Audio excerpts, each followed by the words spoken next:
So tonight I'd like to talk a little bit about making a plan. I think very often with fitness, we go in with I want to lose weight and get in shape, but we don't have a plan.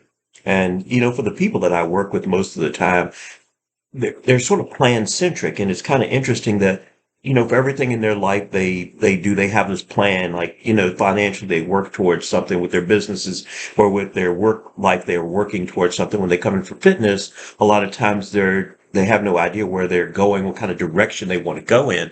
And so I think one of the things that's important about fitness is that it's just like everything else that's important in our lives. Is We need to focus on it. We need to put real effort into it, and we need to have a plan that will allow us to go forward. I think that for most people, thinking about where you want to end up and then reverse engineering your plan is a really good idea. I know a lot of times when somebody comes into a facility the first time, they don't want to tell somebody about that picture that's in their head of how they think they really want to look. And so if I tell you the generic, I want to lose weight and get in shape, that doesn't really help the trainer or whoever's trying to help you go forward understand where you really want to end up and why you're really there. And I think that it's really important that we give ourselves the opportunity of letting somebody know what that picture is that's in our head that we don't want to talk about. I know for me that, during the years that I bodybuilt, I don't keep many pictures of it. And a lot of the trophies I got rid of, but I keep a couple of pictures and I have one at my desk, and it's to remind me of what my body used to look like. Not that I necessarily have to go back there, but when it comes time for me to get serious, I use that as my driver to help me go where I need to go, because the effort that it takes, the discipline that it takes, the work that it takes to get to a certain place, I remember what that was like. Um, and I think for a lot of people who've never done fitness before, we don't know how to get where we're trying to go.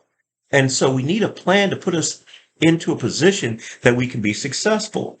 One of the things that I'll tell people is that if you have a really nice car, you rarely go into your backyard and jack it up on stands and get up underneath of it and work on it. We typically take our nice car somewhere and let somebody that knows what they're doing take care of it. And our bodies are Ferraris. This incredible, super complex machine that will do all kinds of incredible things. It's very forgiving, especially if you try and right the wrongs that you've done to it. But we have to put ourselves in a position to go forward by having somebody help us get where we're trying to go. And I think that, having help is a big deal. I mean, you never see a pro athlete that doesn't have trainers, not just one trainer. They have several trainers to help them get where they're trying to go. The guys that are elite, that are staying in the profession for a really long time, spend a lot of money on taking care of their bodies. But the average person looks at fitness as something that they might do, they should do, but they don't put things into it that needs to go in it so that they can have the outcome that they really want. And I think that by not having a plan, you go in doing yourself a disjustice by not giving yourself an opportunity to know where the end point is. Where am I trying to go?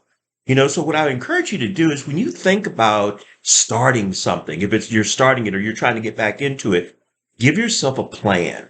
And if you don't know what the plan is, have somebody help you create one so that you can get the right nutrition, get the right workout plan. If you're older, the last time you worked out was 20 years ago, then the things that you used to do aren't going to work. Trust me. As much as I want to go out into the gym and do the things I did when I was in my 30s and 40s, I can't do it in my 60s. I've had to change what I do in order to reach some of my goals. And so it's not the same thing. And so I think you have to understand that too. I hear people say, well, when I was in my 20s, I did such and such. Well, that's great. You can do a lot of things in your 20s and get away with it. When you get in your 50s and 60s, you're not going to be able to do that stuff. And so you have to come up with a plan that's appropriate for the place that you are in life right now and what you want to accomplish, where you want to end up. Taking in consideration that hopefully that picture in your head is real and it's something that can happen, let somebody help you get there.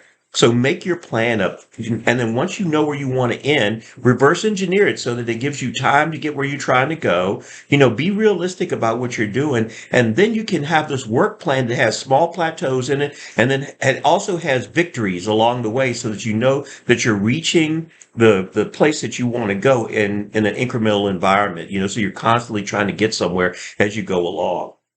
So think about that as you go forward. If you're getting ready to start something or get back into it, make sure that your plan is built around making it so that you can get where you want to go. And that picture that's in your head, it can become a reality.